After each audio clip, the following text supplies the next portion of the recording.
Hello, amazing, beautiful people. This is Milena. Today, I would like to talk about compromise because we are being told over and over and over again from a very young age that what makes relationships work and last is compromise. Is it a good idea to compromise? What is compromise?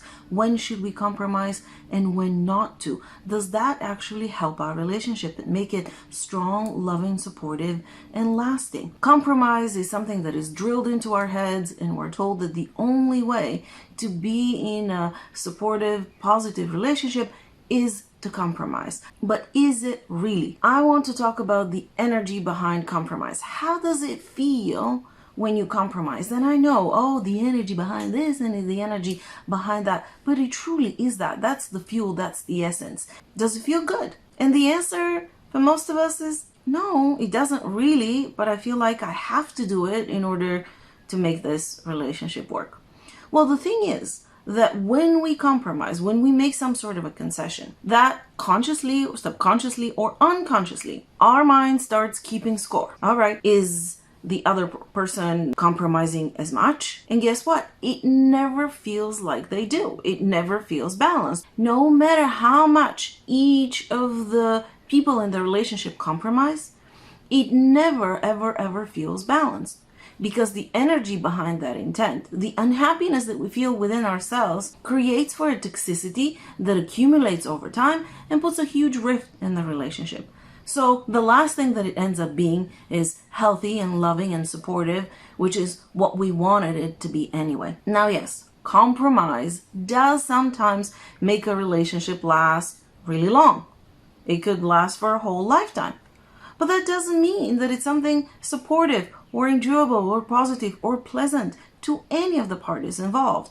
Just because they continue staying in a relationship doesn't mean that it's a good one. We're talking about how can we experience nurturing, loving, positive, interesting, exciting relationships. Yes, we might say we don't always want the same things. What do we do? Now, compromising usually means that you agree to do something that you don't want to do, or you agree not to do something that you do want to do, or the other person does the same thing. So we are already basing things on a negative premise. So wherever things go from that vantage point, there's no way we can have a really positive outcome. Let's say we go to the movies and I want to watch a chick flick and he wants to watch an action thriller, for example. What do we do? How do we reach an agreement?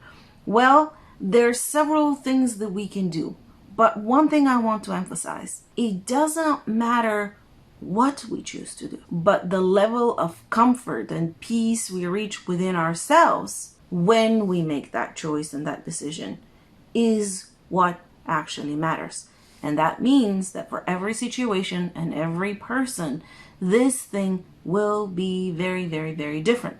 Because you might have two couples and they make the same choice, the same decision, and one is super miserable about it, and there's a rift in their relationship and it affects them negatively, and the other one makes the exact same decision but they're perfectly happy with it, and guess what? Things are going smoothly. So it's not the action itself, it's not the actual solution or decision, but is what energy we're embodying, how do we feel when we make that decision that really impacts the relationship.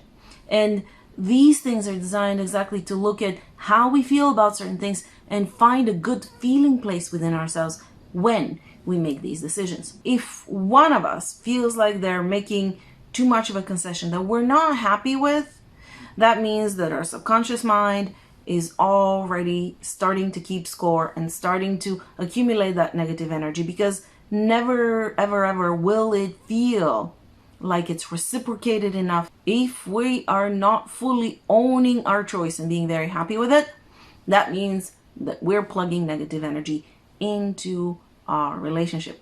Well, let's not do that. What does it mean, happy? Well, I'm happy with my choice if he makes a different choice next time. It doesn't work that way.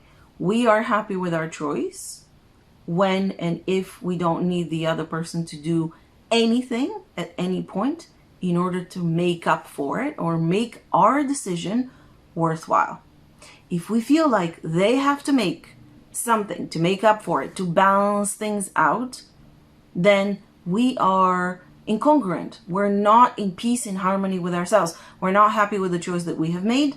We're compromising, and we're starting to accumulate and build negative energy within us that sooner or later is going to come out and affect the relationship. The same is true for the other person. So, one of the very first things that we look at in order for us to come up with options that might be positive solutions to the situation is, can I make this choice happily without expecting the other person to do anything at any point to make up for it or to balance things out? If the answer is yes, then you can happily proceed with making the decision that you were considering, knowing that that would be a positive one. The second and really, really helpful tool is to ask yourself the question, what is good for us? What would I like to do, or what would we like to do for us? Because compromise is a very divisive energy. It separates me from the person that I'm in a relationship with, and it even further separates the relationship from us. All of those things are separate entities, and it's either I am pleased or the other person is pleased, or the relationship is being worked on and sustained, or the relationship suffers, but I got what I want. It's very, very, very divisive. And when we ask the question, what is good for us?